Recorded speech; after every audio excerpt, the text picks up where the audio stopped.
Welcome to another episode of the Court Report. We've got NBA, Nuggets, League Fits, and beating the shot clock all in today's episode. Hello and welcome in. Please do not leave your luggage unattended on the station.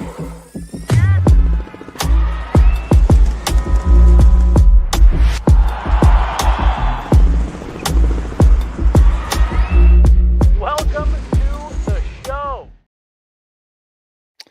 Welcome back to the Court Report, everybody. We've got another great episode here for you today. DC, we've got a lot of stuff going on in the league. We're starting to warm up into the season, approaching that 20% mark through the year out of the 82 games, and there's a lot going on. You know, things seem to change almost on a weekly basis at this point. It's true. There's a lot going on in the league. We're going to get into a lot of different things. We're seeing a lot of teams kind of surprise us coming out of the East here, so we're going to touch on that a little bit. But first, I just wanted to give a quick shout out as a former Buffalo, let's go Buffs, to shout out Miss Peggy. It is her 101st birthday. So shout out Miss Peggy. Buff Nation loves you. We wouldn't be the same without you. So shout out to her. Shout out to her. 101. That's a lot of years. What a milestone. Come I mean, on, to man. have Deion Sanders give you a shout out for being such a loyal fan. I mean, there's not many honors that are higher than that. And honestly, she's awesome. I've met her a few times over the course of my time at CU.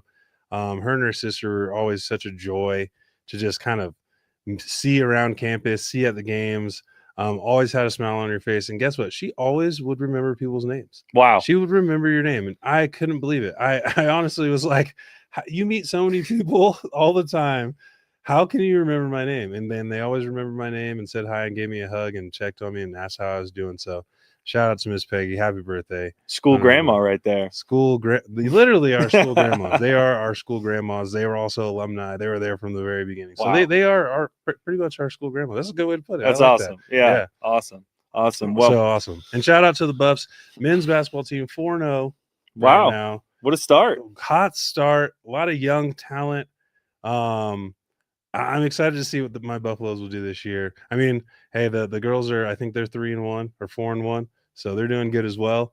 They're always going to be tough, but shout out to Colorado sports right now. Colorado sports right now. Outside of the loss to the Bulls the other night, but we'll get into that later. We'll get into that a little bit later, but still, I mean, it's amazing time to be in the Rocky Mountain. Yeah, and an amazing time for the NBA right now as well. We're seeing some pretty entertaining basketball through the season so far this year, and for me, I can't be happier. You brought up the East, and for me, that's one thing that's really exciting right now because are they legit contenders again? I mean, obviously the Celtics won not too long ago, but I think it was a unanimous ideology for a long time now that the West is the stronger conference, and is that starting to shift? You know what? I think that the West still has a stranglehold on it, only because if you look at the top of the West and you look at the top of the East, I still think that the top of the West is a little bit stronger. But hey, those Pistons look really, really good. And I mean, I think they have the second best record in the league behind the Oklahoma City Thunder, who just look ridiculous right now. Doesn't look like anything's going to be able to slow them down. You look at a team like the Cavaliers. We'll see what happens with Milwaukee losing Giannis and how long he's out for. But I think that they're going to be around. I think it's going to be a really strong playoff. I think we're in for, like we were saying, it's going to be an exciting year overall. But I think we're really going to be seeing an exciting playoff season on both sides, Eastern and Western. What do you think? Yeah, I agree. I think it is going to be a much more entertaining finals run this season. Now, the Thunder being clear cut would normally kind of dampen those feelings. However, I think the Nuggets are structured well to take them on this season, along with a handful of others. We mentioned them facing a true test this year, and they really answered that question for us when they faced the Lakers, because that was our big, can they beat a good team? And the Lakers have proven themselves to be a top quality team, and they dismantled the Lakers wholeheartedly. It was a butt kicking, and that's saying it lightly. It was a butt kicking, and it kind of proves our point too, like we were saying, a couple weeks ago, that this league, you're not going to be able to take any nights off. If you take a night off, you're going to get it handed to you, because the talent across the board is that high right now. Even if you go like we're saying to a small market team, although they are the rating champions, have the rating MVP, rating finals MVP, playing out an outstanding level, you're not going to be able to take any nights off in the West. I still believe the East. We'll see. But I mean, the bottom of the West has been pretty bad. The bottom of the East has looked pretty bad as well. But you're not going to be able to take any nights off, and that's going to be the difference when we come down to it. And I was looking today. You look at there's 4 or 5 teams that could be in that 6th seed right now, and it's going to come down to kind of playing every night, playing hard, but it doesn't seem like anyone's going to be able to catch. Yeah, and the big Thunder shout out to the Pistons right now. They are playing very well. I think it's a great combination of young talent and coaching. We've seen all these players on their team who have not really been on anybody's radar stepping up outside of B-ball Paul. I mean, Paul Reed was already someone on the radar for some of our NBA fans. Yeah. He made a splash on the 76ers. That's and true. Has continued some stellar play That's true. while Jalen Duren was getting some rest. Jalen Duren. Yeah, and Jenkins as well. He's moved into that point guard, shooting guard role and earned himself a starting role next to Cade Cunningham. Cade Cunningham made his return, and Jenkins was still able to get over 20 points in a game, and he's completely exploded on the offensive end, and the Pistons are proving that they have that depth that's needed to make that playoff run. I think this could be a year they really make a splash. I think you're absolutely right, and it kind of rounds off into the point that I was going to make today and talk about the pace of play that we're seeing in the league. And they're able to play at that pace, that really high pace, and also be able to cover on D, make sure that their rotations are really well in the fast break and stop D, make people play in front of them. But on top of that, they're getting out and they're getting a lot of easy buckets, and Cade looks fantastic. But I think it's because of that system that they're playing in, and they're able to play so quickly, but under control. And then on the other half of that, the youth movement. I mean, the youth movement in this league right now is at an all-time, I think, high, where we're seeing that, I don't want to say changing of the guard completely, but you're seeing teams that have a lot of youth that drafted well and are able to play inside of that structure with good coaching. They're really able to get these early wins, and they're looking really good. I think the Pistons are going to be dangerous all year.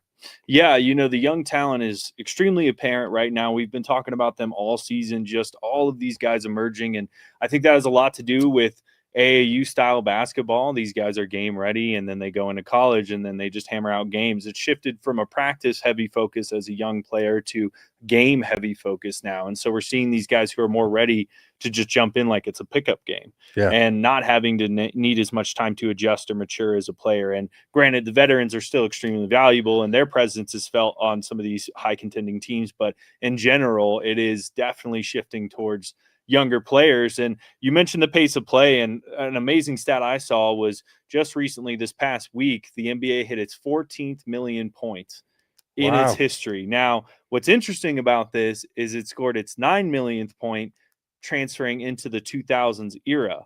Wow. So just in the past 25 years, we've seen 5 million points scored compared to 9 million outside of the entirety of the history of the NBA. So offense is at an all-time high, and teams are really trying to, like you said, push the pace to that next level and gear these offenses to where they're scoring 120, 130 on a regular basis. Yeah, I mean, the talent level is out of this world right now, and that's crazy that you say that because you look at when Steph came into the league, right? And just the change of outside shooting, guard play. I think the league average right now of possessions is 100 possessions a game. Wow. 100 possessions a game. That is almost turning it into a track meet with 2 rims on the end, right? Like, you're having to go up and down the court so much. You're having to play so fast and stay locked in. And then you have to guard all of these talented players. And so I think you're seeing a combination of you're getting a faster game, you're getting more talented scorers. Defensive rules and refereeing has varied, I will say, over the last 25 years, but they're leaning more towards being less physical onto shooters and outside guard play. So, hey, I think all of that makes for a beautiful storm that we get to see in what we call the NBA today. Yeah, I think so as well. And one thing that is just crazy to me is a lot of people don't understand just how much running these players do. And if you're a starter in the NBA, on an average night, you're running about 3 to 5 miles. Now, doesn't sound like a lot. It is a lot for most people here in the US. Most but people aren't doing that. yeah, exactly. But when you factor in the pace of that 3 to 5 miles, it's not jogging. You're sprinting. You're Right. sprinting down the court. You're sprinting back. You're sprinting to cut. You're sprinting to get open. You're sprinting on defense. There's constant high level movement. And then you factor that in with 3 to 5 miles of just high intensity cardio. That's crazy. That's Yeah. crazy that these players are able to do that. And one thing I think we're really starting to see is it's affecting some of these guys who are high usage because they're having to do so much. And we saw today, one big report that came out is that players are injured, technically speaking, on the highest level they have been. And it's almost double that of just a couple of years ago. And so I think that maybe this is part of the conversation now. And that's why some of these in-depth teams are doing so well, is because their players aren't so gassed. So, I mean, do you feel like there's a direct correlation between injuries and just how much physical exertion is going on? That's a good question. And like you said, there is no kind of jogging like you see, soccer or football, wherever you're at in the world. There's not a lot of possessions that you get off, right? So you are sprinting when you're on defense, you're chasing screens, you're chasing shooters.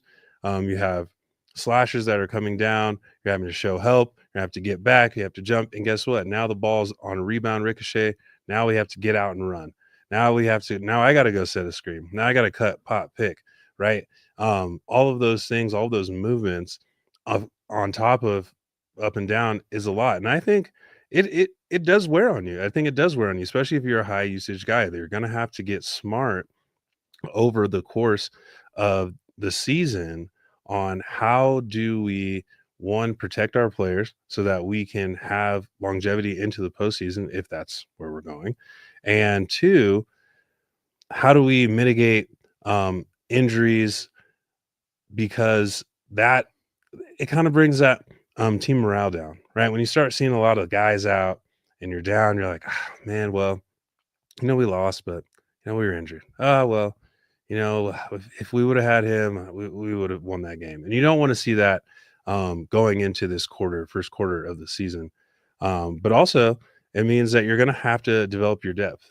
You're going to have a deep team. And we're seeing that teams that have been deep and have been able to win despite are the ones that are out in the front early.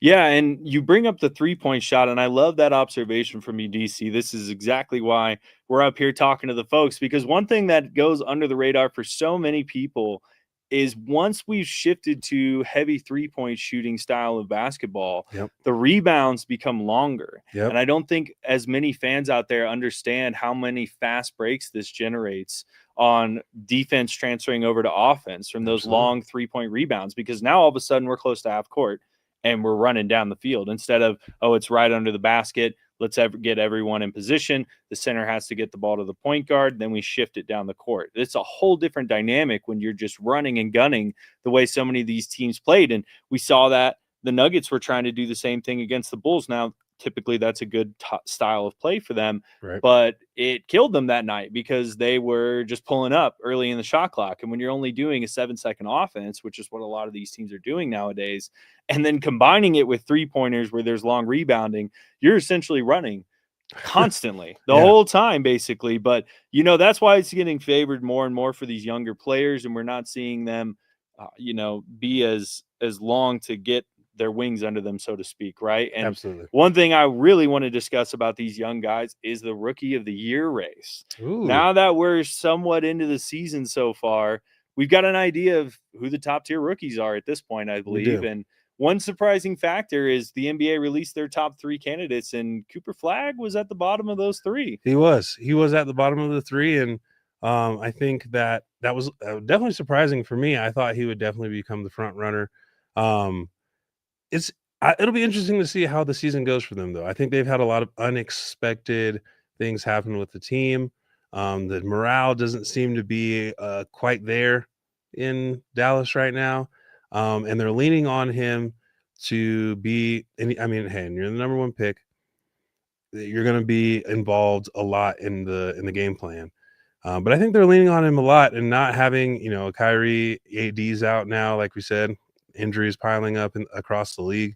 I was kind of surprised to see that, but it's a long season. I think that he's going to be able to hit his stride. I still think that he's going to be the front runner when it's all said and done for Rookie of the Year. I think so too. And when you look at the statistical categories and averages from the rookies that have been in this season so far, it's pretty obvious that Cooper Flagg deserves to be atop that. He's literally listed on every single of the 5 major stat categories for rookies so far this year. So he's clearly doing it all for his team. I think he's just figuring out where his role is. The Mavericks so far this season just don't have much direction, it seems like. I not necessarily shocked at the firing of Nico Harris. I think that would have been a decision last season, but hey, at the end of the day, they did it. They made the move. I think it's kind of a bad look for Mavs ownership to decide it, especially after having an alleged conversation with a fan that potentially changed his mind.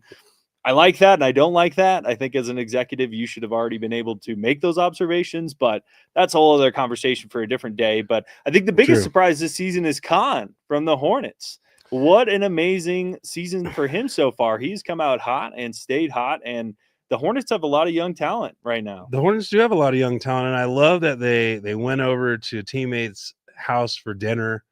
You don't see that a lot in professional sports. You barely see it in college sports anymore. It's more of a high school thing. It's more of a bonding thing.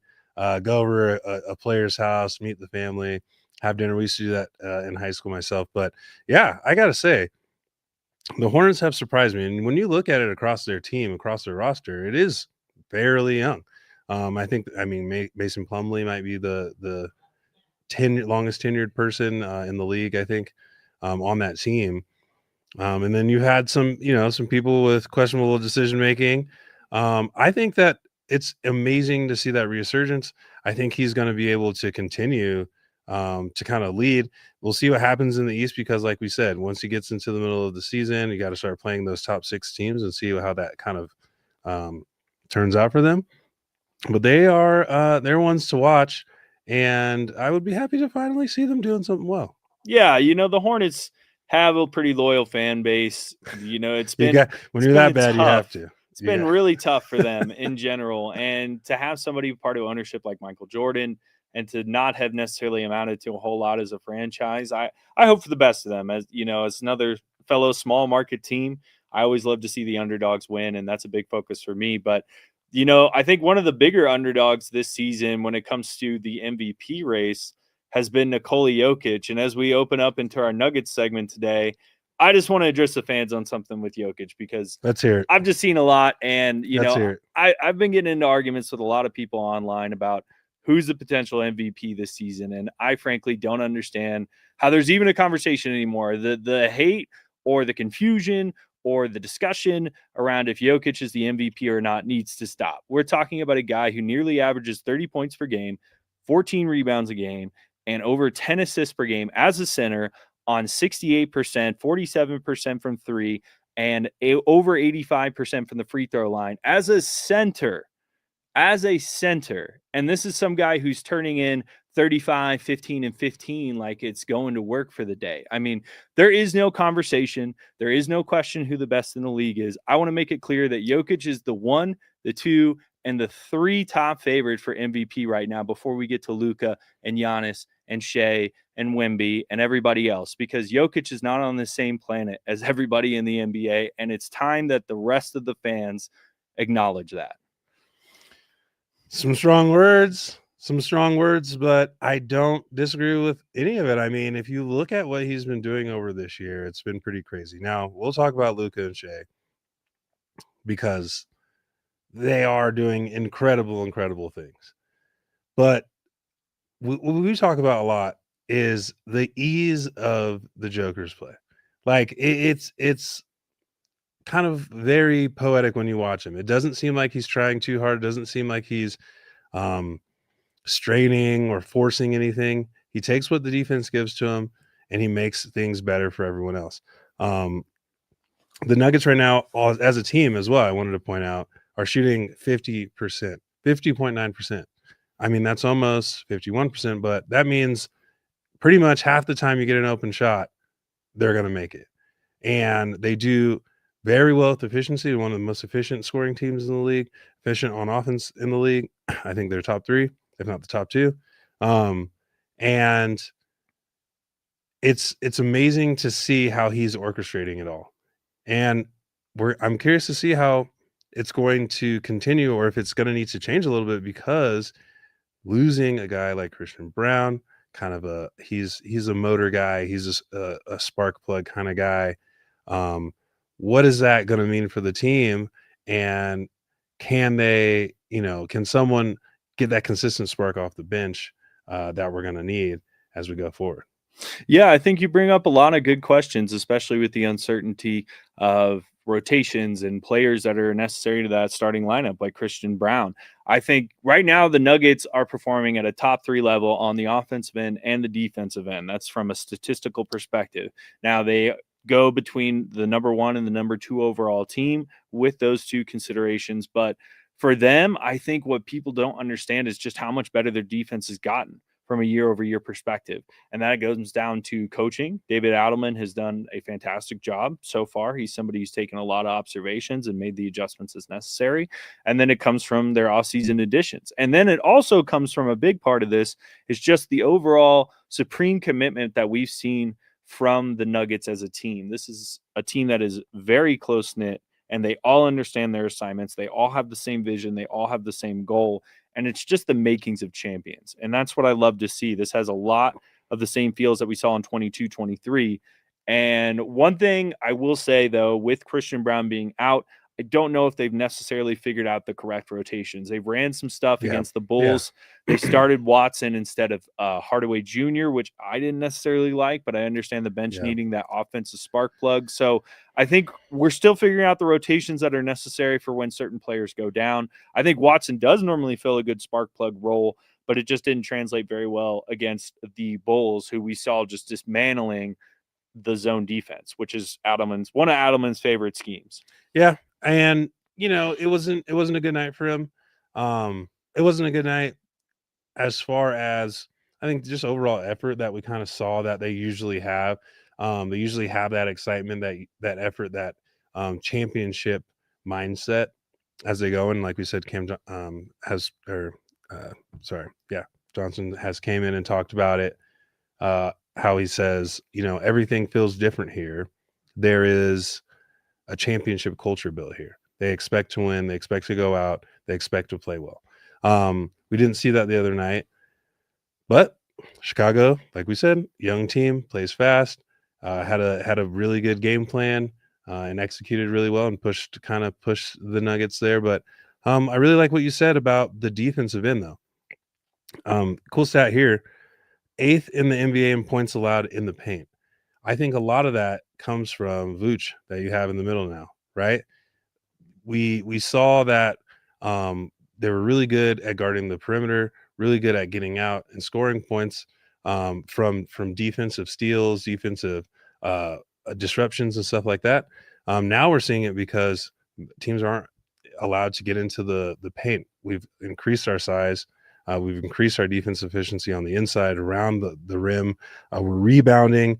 I think we have one of the best second chance boards for offensive rebounds coming out in the league, and then moving that into actual controlled tempo and offense. So turning defense to offense and being strong and big on the inside, I think is really helping because the offensive side, we're doing great. I think it's still over 120 something points a game, but defense has really stepped up. I think that's what's going to keep us afloat while we're seeing some of these injuries. And hopefully, Aaron's going to be okay and play tonight. I don't know if he's playing tonight, but I hope he plays tonight. I think, but bolstering that inside defensive kind of presence with Vooch is a huge, huge, huge addition this year. Yeah, Valanciunas has added a lot of toughness, say Vooch and Valanciunas. at the end of the day, for him, he's just owning that center position, and we've seen it. He is a true center in the NBA, where we're shifting away from that, and it just makes it so difficult to drive to the basket against somebody of that size and with that type of basketball IQ. And then you combine that with Jokic, Aaron Gordon being a presence in the paint, Peyton Watson blocking at a pretty high efficiency, over 1 block per game this season. That's true. So you've got a lot of guys who could contribute to that rim protection that we didn't necessarily have as Peyton Watson's developed into a better defensive player. Jokic has always had his high level IQ, but then the Valanciunas addition has made it so we don't have that slump when he leaves the court. And having the ability to give him that rest has been huge as well for Jokic. So this team is just really built well. I would love to see how they navigate this Christian Brown situation now that he's going to be out for 6 weeks with a high ankle sprain. That's tough. That's somebody we don't want to lose for that long, but it's a good test. We need to know what to do when the lineups change. And so to see the Nuggets play so efficiently on defense has been great. But I want to break down this Bulls loss because for me, that was disappointing. That was something that we've seen in this particular Nuggets team for several years now. That type of game is not new for them. And that's what was disappointing to me because I haven't seen that this season. I've seen them get into that rhythm and then play out of it. Yeah. But this was a game where they did kind of, they came back and then they slumped again and then they came back and they just couldn't quite close it out. But when you play offense in that way, you're living and dying by the 3-point shot. And for them, they just didn't want to make plays happen. I feel like they were playing a very lazy style on the offensive end, settling for a lot of 3-point shots, which is never a recipe for success if you're not hitting them. No. And what I really, really love to see is the adjustments. We need to see more adjustments at a quicker pace. When the 3-point shot isn't falling, we shouldn't be going after it, especially when there's still 15 seconds in the shot clock. I'd understand a 3-point shot with 3 seconds in the shot clock, 4 seconds in the shot clock. But when you still have double-digit time on your shot clock and you're not looking to find the open man or you're not looking to move the ball to the basket, that tells me that you're settling for shots and you don't want to win that game. You hope you start hitting them and then you win that way. And that's not how you win basketball games. It's just not. It can win you them sometimes, but it's not the recipe. No, you're absolutely right. And I think you make a really good point there as you get into odd desperation that you don't really need. You start feeling like, oh, not only are we playing bad, but now I'm missing shots. He's missing shots. We're putting ourselves behind another 8 ball here. And now I need to shoot my way out of it. And like Adelman said, there was, Cam Johnson had a good game. He had a good shooting game finally, and we finally got to see that. Unfortunately, it was not contagious to the rest of the team in the locker room somehow because we couldn't hit the shots and the momentum shots when we needed it, right? I think there's a big thing about timing in the game. When you're hitting shots, when you're going on a run and getting the crowd involved and how you're imposing that and when the other team is kind of starting to get back on their heels. They weren't ever in that position where I felt like they were getting the Bulls out of their own stuff and kind of getting them back on their heels. They were always catching up, getting to that point.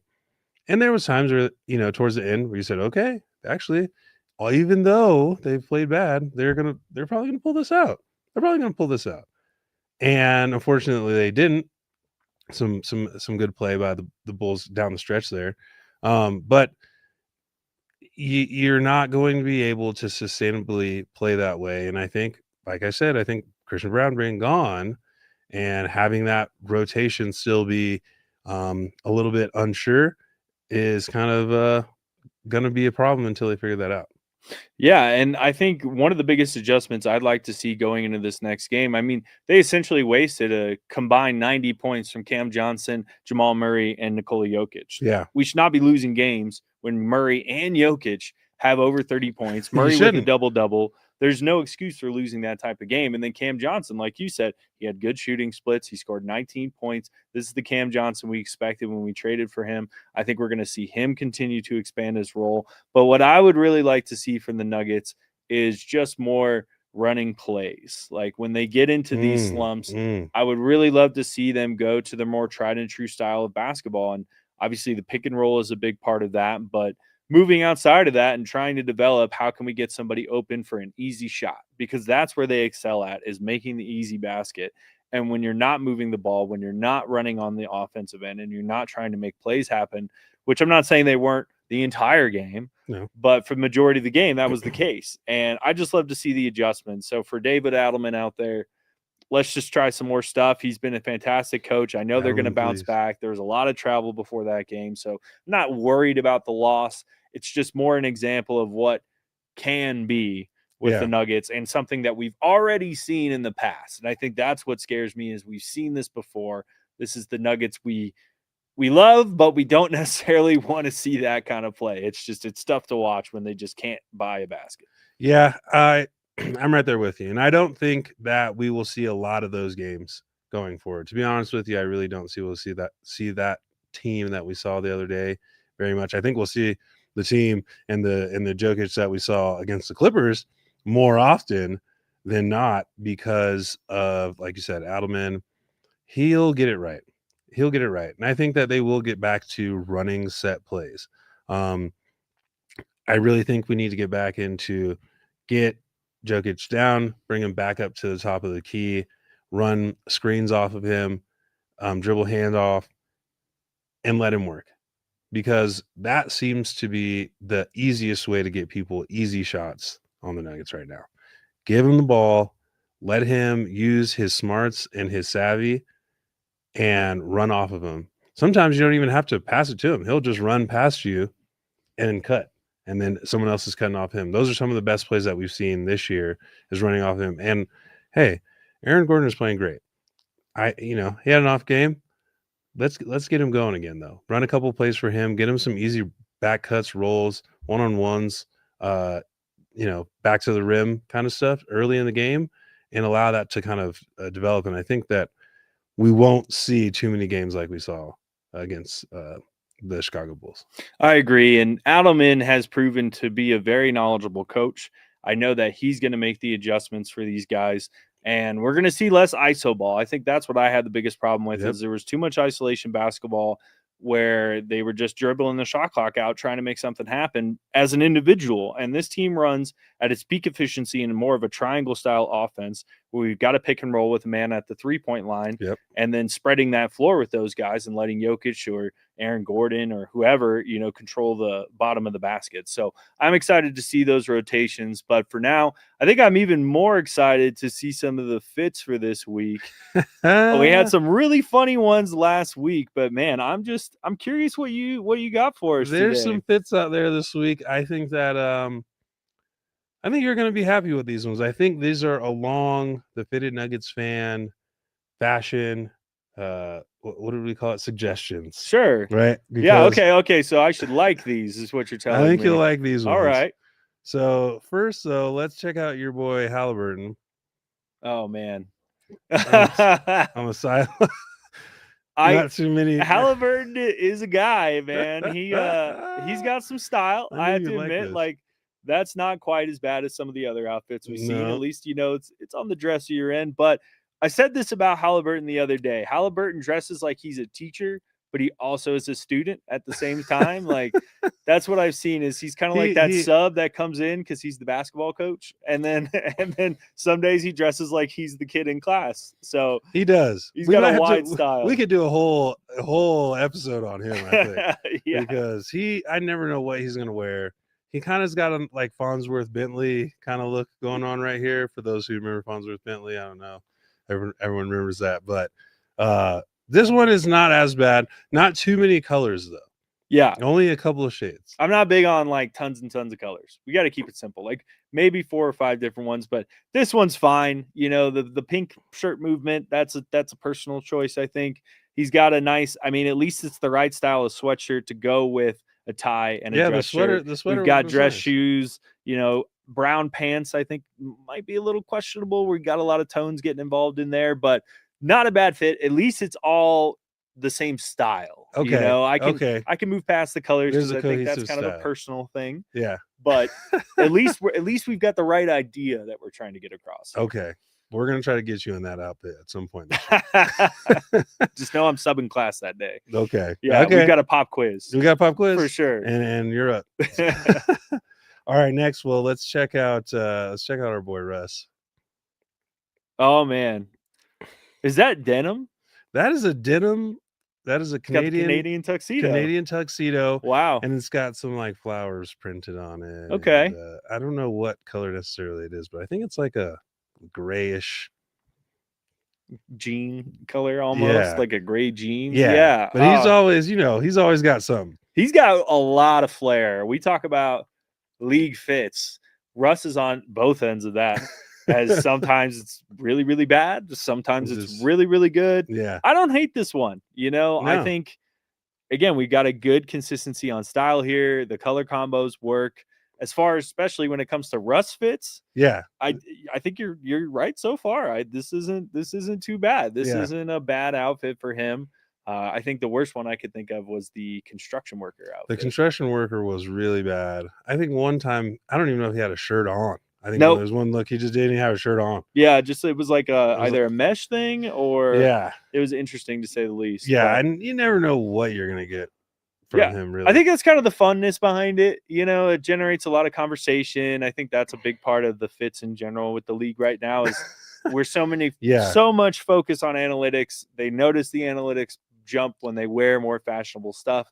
And I think that's where we're bridging the gap here. they want more TV time. Yeah. That's what they. And that's what it advertisers is. want a bigger avenue to get their clothing out there. So, it's a win-win situation for a lot of people, and it gives us something funny to discuss. Exactly, and I love it. So here's our last guy. Check out our boy Luca. I think you'll like this one. Wow. Yeah. It's not bad. It's a little simple. It's a little But, simple. to me, this so we portrays were you're so here we for were talking business. about this. Yeah. Does the outfit change how I'm going to play tonight? Am I, if I'm wearing something wild, look at me. Does this mean I'm going for a 40 burger, or is it something like this where it's like, you know what, I'm coming in to take care of business, and this is my nice fit. This is my plain simple fit. Yeah, in today's league, I think outfits are there to make a statement. They're trying to portray some type of message with their fit, whether it's a personal message or something about their game Yep. or something. I think fits have really integrated to that more statement, like, so to speak, phrasing. Now, with a fit like this, I don't think that's necessarily coming to mind. I think Luka is just there to play basketball. And whether or not it affects people on the court, I think it's hard to say. We seen it with Jokic. He's pretty much good all the time. He's pretty much good all the And time. Same with Luka. It doesn't matter what he wears. I think I think it does play a factor for certain guys who can get in their own head and let it get to them, or have too big of head coming into the game. I think that is something that can happen. But for a guy like Luka, he's coming in, he's clocking in, he's getting his job done, and he's doing it well, regardless of what fit he has. Now, I think this is nice. There's definitely, obviously, some thought putting this on. Yeah. The color combos are nice. It's a casual fit. It's good for a tunnel walk. This works into your color scheme. Yeah, exactly. Not too many colors. Have a a theme that you're going for. Make sure it looks good. I like this one. Looks like it's all business. That's what I was like. It's all business.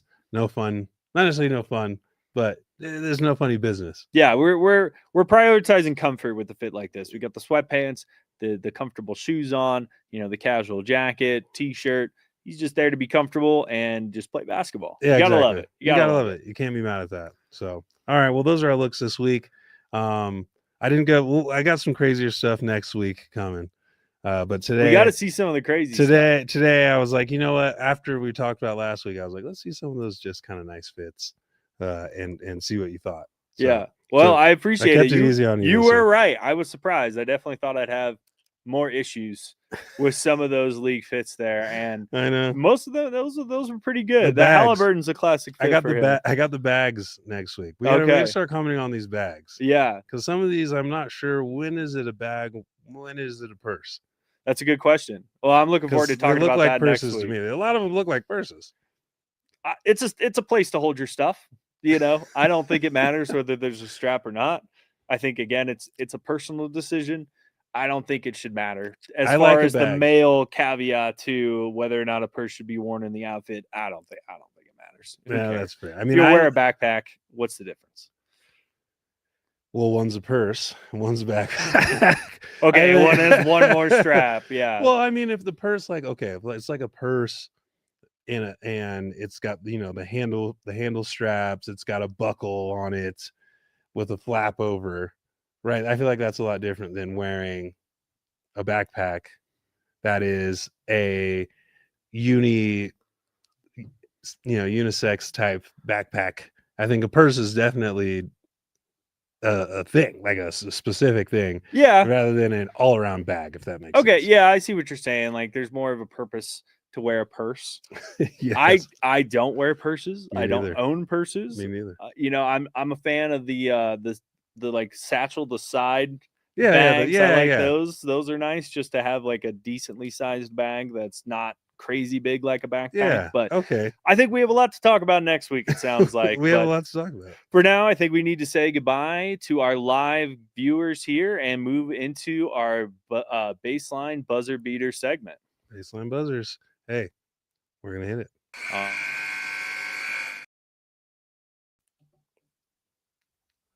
Should we? All right. Let's just. Oh, we'll see you guys next time.